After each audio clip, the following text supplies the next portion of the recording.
Liam Payne, drama, backlash, unnecessary BS. We got to talk about this and a lot more. But before we get into it, hello, my name is Sebastian and I spill pop culture tea videos every single day. So if you are looking for a new messy best friend who is covering all things pop culture, make sure to hit that subscribe button. I wanted to do a quick sit-down conversation with you guys about everything that is going on right now with Liam. I just, I have to say that you guys know I lost my brother and it was very similar. My brother also took his life. And this has just brought up so many things. As much as, I'm thinking about his family, his son, it also is bringing up things that, reliving, the first 48 hours and reliving everything. And I just have to say that I'm so ashamed of the internet right now. I'm so ashamed of everything that is going on. And maybe it just hits close to home because I've lived through this. But I just have to say that I'm so disgusted by the way people are reacting. So right now, instead of people just praying or wishing well or lighting a candle or raising awareness for mental health, they are attacking. And this is why I wanted to do this video, because if you are one of those people who are attacking, I pray that this video will open your eyes to stop. People are, first of all, attacking his girlfriend, current girlfriend, and his ex-girlfriend. They are blaming his ex-girlfriend for causing this, or, that's what they're saying. They are going to his girlfriend saying, how come you left him? How come you are enabling him? How come this? Blood is both on your hands. They are literally attacking the girlfriend and the ex-girlfriend that had nothing to do with Liam Payne's passing. None of them were there. And you cannot get mad over his ex-girlfriend sharing her story, okay?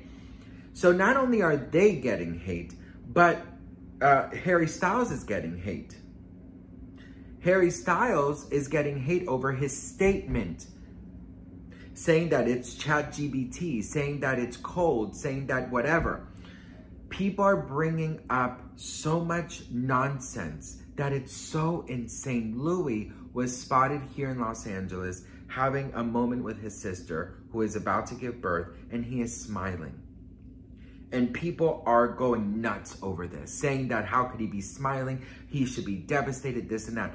I don't understand why people are now the grief police. I'm so sorry, girl, but I'm just going to be very straight up with you. How are people now the grief police? What makes you so freaking superior about grief? What makes it? Please answer that question. Because I'll tell you, grief hits different for everybody, and it's roller coasters. It's called being in denial. It's called not realizing really what happened. It's called the shock hasn't really entered. It's very normal for that. When my brother passed away that day, I didn't really do anything. 2 days later, my very good friend, my mom's friend, he picked me up and said, let's go out and let's give you something to eat, whatever. I went out and he brought his niece and and some friends of the niece, and we were just sitting at a restaurant. And in a moment, I caught myself laughing at a joke. And now I look back and I'm like, I was in complete denial. The shock, the reality hit maybe a month later. And it hasn't stopped hitting since, and this was 12 years ago. So stop guilt shaming people for how they're processing. One thing is sure, I don't really know exactly what was going on between the guys at the end or in the past, recent years, but maybe they weren't that close. And that's okay too, okay? That is okay too. So maybe they weren't that close. Maybe Harry and Liam, I don't know their history, and it's not important right now. What's important is that they are trying to understand what is going on. Now, his ex-girlfriend, mother of his son, 7-year-old Bear, Cheryl Cole, has come out and said a statement that I think is so important. And the statement is basically saying to please have sympathy for the things that you comment, the videos that you make, the headlines that you write, and think of that 7-year-old son who will have access to the internet one day and have to see all of this. I know that people on TikTok and all these things are now, all the media reports are saying Diddy and Beyonce and this and that. I don't care about none of that right now. Less than 48 hours, someone who was so troubled took their life, and there is a family right now grieving, and a 7-year-old son who will never see his father again, and an ex-girlfriend who told her story, and what, good or bad, is now getting death threats and all of these things. So I'm just saying to everybody, you need to calm the fuck down and let people be. Because if you've never been through grief, may God willing you never will, you don't understand it, okay? And you should never judge anybody for how they're grieving or what they're doing or how they're doing. If they go to a damn pool, who the fuck cares? If they didn't write a 5 freaking page letter, who cares?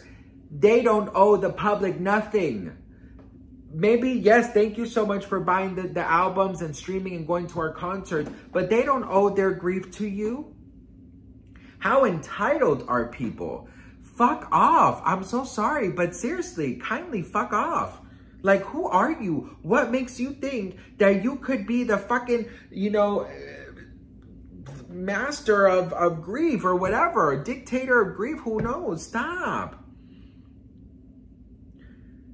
I just think it's so crazy. I really do think it's so crazy. People are bringing up now that Diddy is the one who did it because Liam once mentioned Diddy, that Beyonce was in Argentina. Like, these conspiracies, like, I get it. Everyone is invested, and so am I. I mean, we've been covering the Diddy thing. We've been covering the Beyonce. We've been covering it all.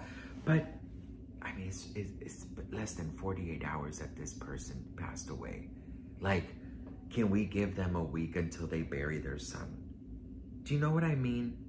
Like, I just don't get it. I really don't get it. And, you know, I'm a pop culture channel, and I understand that what I do sometimes can seem, you know, cold and ruthless or shady or whatever, because I'm literally talking about people. But man, I have limits. You know, I'm getting so many DMs and TikTok and Instagram and YouTube saying, please talk about the Diddy conspiracy with Liam. Please, everyone is doing it. They're getting millions of views. I don't give a damn about views at this point in time. I don't give a damn. I'm not going to gain views for being soulless. I will never do that. I walk in light. Period. That's it. If anyone else wants to do it, respect to you. Do whatever you want. But me, I will never be a participant in that. So I just wanted to do this video because there are people hurting. There is a family hurting. There's friends, there's sons, there's siblings, there is fans, millions of fans. You guys gotta stop. This, of course, is out to, you know, to those people doing it. Sharing his pictures of him and the terrorists. Like, I don't know what the fuck is going on in the world right now. I mean, I know we're already fucked up, but damn, like, people are really showing their true colors. And frankly, I'm disgusted by it all, to be very honest. So I love you all so much. Sorry I cursed so much in this video. I think I said F word very many times, but I've been through this and I know what it's like, and I know all the questions, all the guilt, all the sadness, all the please let me wake up and let this be false. Please let me wake up and let this be fake. I know all of that. And it's not a joke, and it's not a lovely roller coaster ride. So I just pray for sympathy, and I pray for light, and I pray for healing. And that's all I gotta say. I love you all, and I will see you guys in my next video.